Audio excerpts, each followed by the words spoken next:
What's up, guys? Welcome back to the channel. Here we are with another reaction.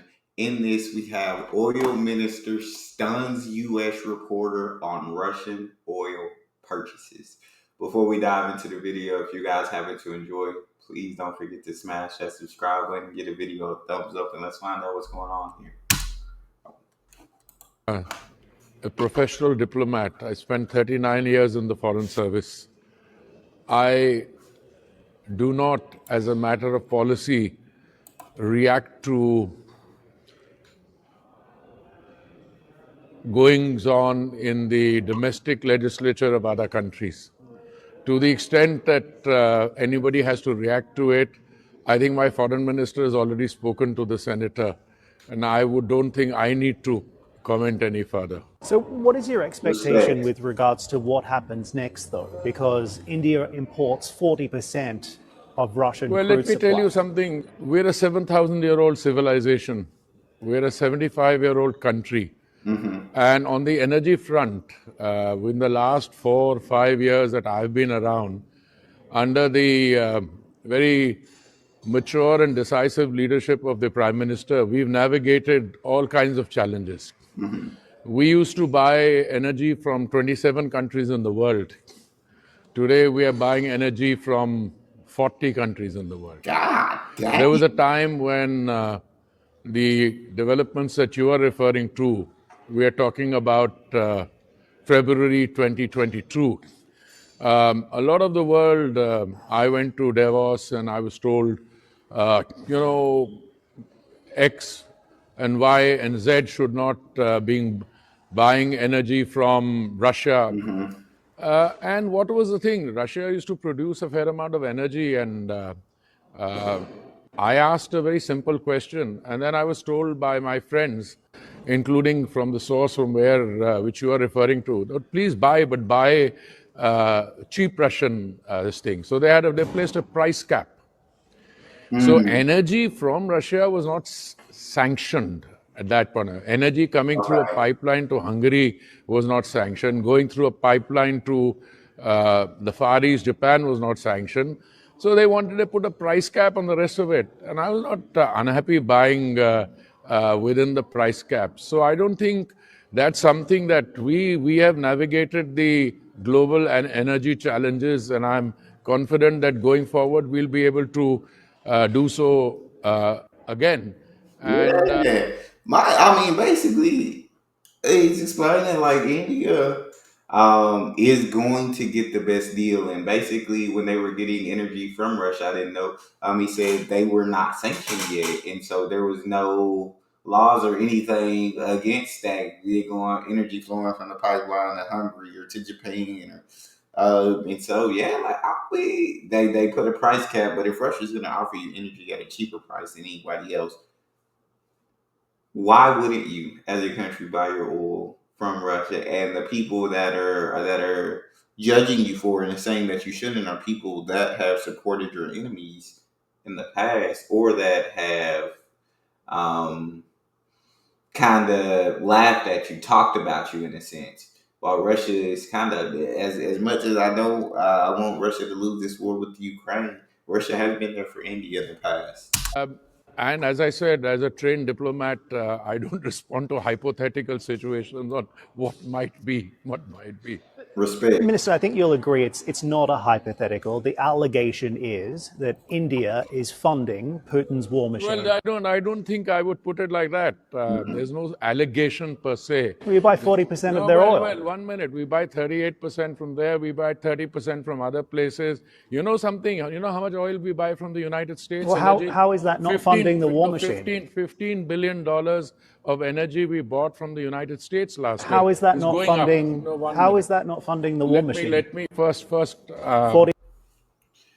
Hey, my dad used to always tell me something when it came to giving, like, cause giving the homeless money, because a lot of people they're not gonna spend it on food. My part is to give. Your part is to give with a generous heart, right? What they do with the money is up to them. But I did my part in giving, and so Hey, India, like our mission is to get oil for our people at the best price for our people. Now, Russia supplies that oil. Now, what Russia does with the money that we give them, that's Russia's decisions to make. We're not involved in that. What we want is oil for our people at the best price. Come on now. 1%. 1 minute. It used to be less than 0.2%. And we are, as I said, we will buy from wherever we can. Our commitment is to the Indian consumer. And if there Exactly. is an international agreement at any point of time that a particular kind of sale should or should not take place. So far, the American position was and has been that you should buy Russian oil within a price cap. And we've been buying within a price cap. So beyond that, I don't think we need to go because that is the situation. By the way, if people or countries had stopped buying at that stage, the price of oil would have gone up to $130 a barrel. That was the situation in which we were advised, including by our friends in the United States, to please buy Russian oil, but within the price cap. So I think your line of questioning, if I may point out to you, does not seem to be taking that very crucial factor into consideration. That's why so America, because yeah, in the past all I've heard is these reporters saying like America don't buy energy from Russia. So that ain't what they said. They said buy energy from Russia, but at a certain price cap, right? Once it hits this cap, no more energy from Russia. And he said we stay within the price cap. That's what they told us to do. We doing what they told us to do, and y'all attacking us for it. So, in effect, by buying from Russia, we were helping the global economy stable prices. And therefore, we contributed to global stability in oil prices. Preach, my boy. In previous interviews, you and I have spoken about how your remit, your focus is on the Indian people. Yes. So help me understand, what is the most appropriate price of oil for India's benefit, not just from the Indian consumer's perspective, but also for the investment perspective as well, which is critical too? Look, my friend, India is today one of the largest consumers of energy. For sure. It is probably the third largest consumer. More important, our consumption of oil is growing, or energy is growing up 3 times the global average. Oh my dang. Also, we are one of the biggest refiners in the world. We have a refining capacity of 320 million metric tons per annum. It is going to go up to 400 million metric tons per annum or even more. So we are one of the biggest consumers, one of the biggest refiners. We are also a reasonably big producer. I have a company whose CMD is accompanying me here. Whenever the price of oil falls, he starts looking unhappy because he is a producer and exporter. But overall, I can tell you, as an Indian minister, I welcome, including statements by the President of the United States, who wants more and more and more energy coming onto the global market. We are happy with that because we think when global energy is available in abundant supply, it stops inflation, Facts. it controls inflation, Facts. and for countries like India, which are facing the trilemma of availability, we've never allowed any shortages to come in. Affordability, we have one of the lowest energy prices in the world. Plus, we take that energy to the economically weaker sections of our society. We provide clean cooking gas to our citizens, something like 100 million people at something like 8 cents in a day. Wow. And to those who are not beneficiaries of the scheme, for about 15 cents a day. So for us, that's absolutely freaking incredible, bro. What they are doing for their people. Yes. That is great. And he like, what's on the world market, right? He's saying buying from Russia has helped keeping the world market stable. If we had not bought from Russia, globally, energy prices would have shot up. Right? And so, like you said, right? First, we're huge consumers of energy, third largest in the world. We get we buy it at some of the cheapest prices. And he said, they get so much of it, but He said we just go with the global market, right? Energy's low cost. We're gonna get energy. We're gonna make sure we got enough supply. We're gonna make sure we can help all these families, and we're gonna get at a reasonable price. Now, if we stop buying from Russia, the price is gonna go up, and now our people are getting screwed. But if we keep buying Russia, keep it stable, our people are getting a really good deal. Global oil prices at the current levels, look, I'm not a oil trader. So what would be a good price? Because this is a game in which what is a good price for me may not be a good price for you.